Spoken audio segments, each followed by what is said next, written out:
আমাদের খবর দেখতে লগইন করুন www.tv24bangla.com এই ওয়েবসাইটে।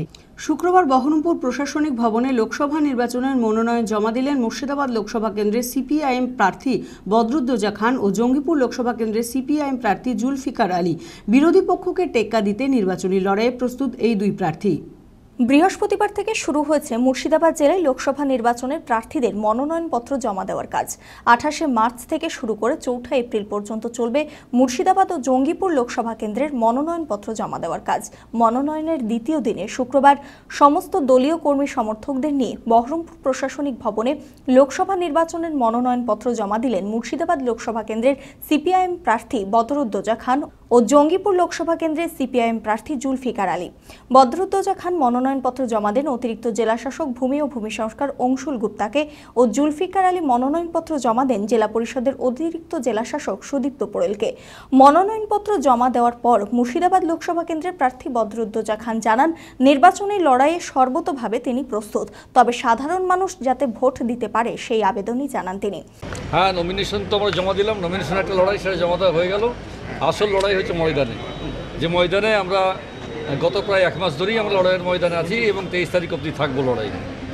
লড়াই হবে এবং যে ইস্যুগুলি আমাদের সামনে আছে সেগুলি জ্বলন্ত ইস্যু, মানুষের ইস্যু। এবারে ভোটে একটু নতুনত্ব আছে, আমি দেখছি ময়দানে নেমে। মানুষের কাছে যখন আমরা যেতাম তখন মানুষ অভাব অভিযোগের কথা বলতো, মানুষ বলতো রাস্তা কেন হয়নি, ঘাট কেন হয়নি, এই সমস্ত কথা আমি অদ্ভুতভাবে দেখলাম। মানুষ এই কথাগুলি বলছে না। মানুষ বলছে আমার ভোটটা দিতে পারবো তো, তার ব্যবস্থা করো। মানুষ বলছে যে পুলিশটা ঠেকান, বাকি তাহলে ভোটটা আমরা দিতে পারবো। মানে গত পঞ্চায়েত নির্বাচনের অভিজ্ঞতা মানুষকে এত ভয়াবহ আতঙ্কের মধ্যে রেখেছে, মানুষ সব ভুলে তার গণতান্ত্রিক অধিকার প্রয়োগ করার জন্য এখন মরিয়া। আমরা চাই যে নির্বাচন কমিশন এটাকে সিরিয়াসলি গ্রহণ করুক। মুর্শিদাবাদ জেলায় 2016 সালের পরে কোনো নির্বাচন হয়নি, প্রহসন হয়েছে, ভোট লুট হয়েছে, এবং পুলিশ প্রশাসনের মদতে এবং তার সঙ্গে অন্য প্রশাসন এবং গুন্ডা বাহিনী একসাথে মিলে এটা করেছে। ফলে মানুষের মন থেকে এদের প্রতি আস্থা উঠে গেছে। আমরা চাই নির্বাচন কমিশন সমস্ত বিষয়টা উপলব্ধি করে মানুষের যে গণতান্ত্রিক অধিকার, যে অধিকার মানুষকে সংবিধান দিয়েছে, সেই সাংবিধানিক অধিকার রক্ষা করার দায়িত্ব হচ্ছে নির্বাচন কমিশনের এবং প্রশাসনের। তারা এই দায়িত্ব পালন করবে বলে আমি আশাবাদী। আমি আশা রাখছি নির্বাচন কমিশন এবং অন্যান্য পুলিশ প্রশাসন সহ অন্যান্যরা সেই দাবি পালন করবে, এই বিশ্বাস এবং ভরসা আমি রাখি। মনোনয়নপত্র জমা দেওয়ার পর জুলফিকার আলী জানান, সমস্ত বিরোধী দলের প্রার্থীদের সঙ্গেই নির্বাচনী লড়াই, সুষ্ঠু ও শান্তিপূর্ণ নির্বাচন প্রক্রিয়ায় বিপুল ভোটে জয়লাভ করবেন বলে আশাবাদী তিনি। বাস্তবতার নিরিখে দাঁড়িয়ে আমরা বলছি আমরা আশাবাদী, কারণ আমরা বামপন্থীরা একদম বাস্তবতার উপরে দাঁড়িয়ে কথা বলি। হ্যাঁ, নতুন প্রার্থী, কিন্তু বহু ইলেকশন আমরা করেছি এবং বামপন্থী আন্দোলনে 2 যুগ ধরে আছি সরাসরিভাবে। প্রার্থী নতুন, কিন্তু বামপন্থী আন্দোলন এবং মানুষের সমস্যাগুলো নিয়ে ভাবনা চিন্তা বহুদিনের। এখনও তো প্রতিদ্বন্দ্বী খুঁজে পাচ্ছি না, তবে কেউ প্রতিদ্বন্দ্বী হবে, সবাই প্রতিদ্বন্দ্বী, এটা ধরে নিয়ে আমরা লড়াই করছি। আমরা তো বিভিন্ন জায়গায় বলেছি ভোটের আগে যে পঞ্চায়েত ইলেকশনে মানুষ ভোট দিতে পারেনি। পশ্চিমবঙ্গের মানুষ অত্যন্ত ক্ষুব্ধ এবং বিভিন্ন পর্যায়ে, ডিএম পর্যায়ে, এসডিও পর্যায়ে আমরা বলেছি ভোট দিতে হবে। নির্বাচন কমিশনের সাথে যোগাযোগ করেছি, তাতে বলেছে যে পঞ্চায়েত ইলেকশনের মতো ইলেকশন হবে না লোকসভায়, প্রত্যেকটা মানুষ ভোট দিতে পাবে, আর ভোট দিতে পেলেই একটা দুর্দান্ত রেজাল্ট হবে বামপন্থীদের পক্ষে।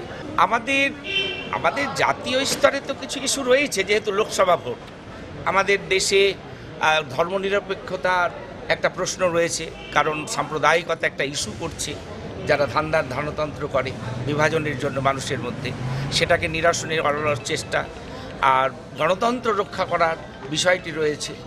বেকারত্বের প্রশ্নটা আমাদের কাছে অত্যন্ত বেশি, মানে যে দেশে বেকার থাকে সে দেশে ডেভেলপমেন্টের ফানুস ফুটিয়ে লাভ নেই। বেকারত্ব কত কম তার উপরে নির্ভর করে ডেভেলপমেন্টটা। আর আমার দেশে অন্যান্য জায়গায় অত্যন্ত রংচঙে ব্যাপার হয়, আর কোটি কোটি ছেলে আমার দেশে বেকার, ডেভেলপড হয়নি, এটা প্রমাণ করে। আর আমার লোকসভা কেন্দ্র অত্যন্ত পিছিয়ে পড়া এলাকা, জঙ্গিপুর লোকসভা কেন্দ্র। এখানে আমরা ইস্যু করেছি বিড়ি শ্রমিকের বিষয়টি, কারণ 7 লক্ষ থেকে 9 লক্ষ বিড়ি শ্রমিক আমার জঙ্গিপুর কনস্টিটিউশনতে আছে, এবং সিগার অ্যান্ড বিড়ি অ্যাক্ট, যেটা বিড়ি অ্যান্ড সিগার অ্যাক্ট, আর নিউ রেগুলেশন যে বেরোচ্ছে মূলত অন্যান্য নেশাকে, সিগারেটকে চ্যাম্পিয়ন করার জন্য, তাতে বিড়ি শিল্পটাকে ধ্বংস করার একটা পরিকল্পনা হচ্ছে। এটা বিচ্ছিন্ন কোনো ঘটনা নয়, আমাদের যে এই যে সিন্ডিকেটের অর্থনীতি, গ্লোবালাইজেশনের অর্থনীতি, তারই একটা ফসল যে বিড়ি শিল্প, যে কুটির শিল্প, 9 লক্ষ শিল্পী জড়িয়ে আছে, সেই শিল্পটাকে ধ্বংস করে দেওয়া। এটা যদি হয়ে থাকে আমার জঙ্গিপুর সাব ডিভিশনে, তাহলে কালাহান্ডির মতো দুর্ভিক্ষ। আপনারা দেখছেন টিভি 24 বাংলা। টিভি 24 বাংলার সমস্ত খবরের আপডেট পেতে ইউটিউবে সাবস্ক্রাইব করুন টিভি 24 বাংলা চ্যানেলটিকে এবং সাবস্ক্রাইবের পর অবশ্যই বেল আইকনটি একবার ক্লিক করুন। কমেন্টস আর শেয়ার করতে ভুলবেন না। টিভি 24 বাংলা।